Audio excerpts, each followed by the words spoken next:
Tiniyak naman ni National Bureau of Investigation Director Dante Guerra na una niyang tututukan ang modernisasyon sa naturang kagawaran. Ani Guerra, kabilang nasa kanilang aayusin ay ang pagpapabilis ng proseso sa pagkuha ng NBI clearance. Si Julius de Samburon sa detalye.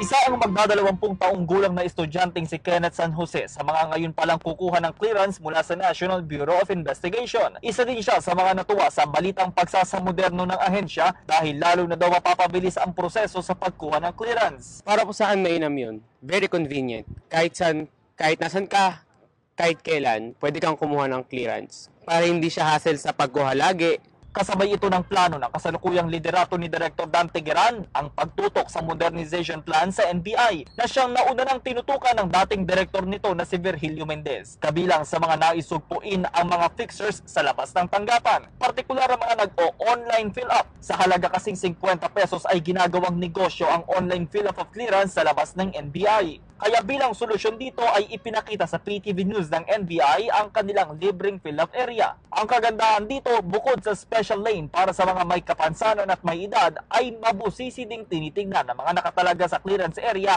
kung may nakaligtaan ba ang isang individual na puna na impormasyon. Dahil sa online fill-up, ang dating 6 na steps pinaikli na sa 3.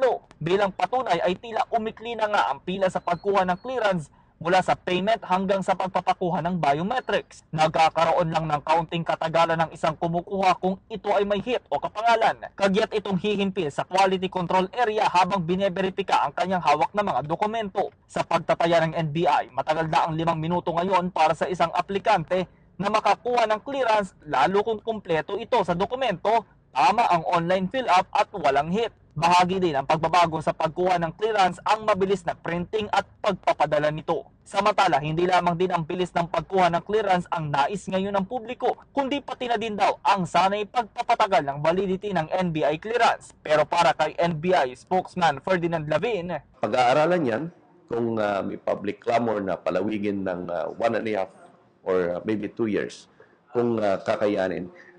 But this should not compromise the integrity of our criminal database. Ang purpose kasi ng NBI clearance, kami yung clearinghouse ng criminal or derogatory record. Para sa PTV News, Julius de Samburon. Hi, ako si Ria Fernandez. Mag-subscribe na sa PTV YouTube channel. I-click lang ang subscribe button.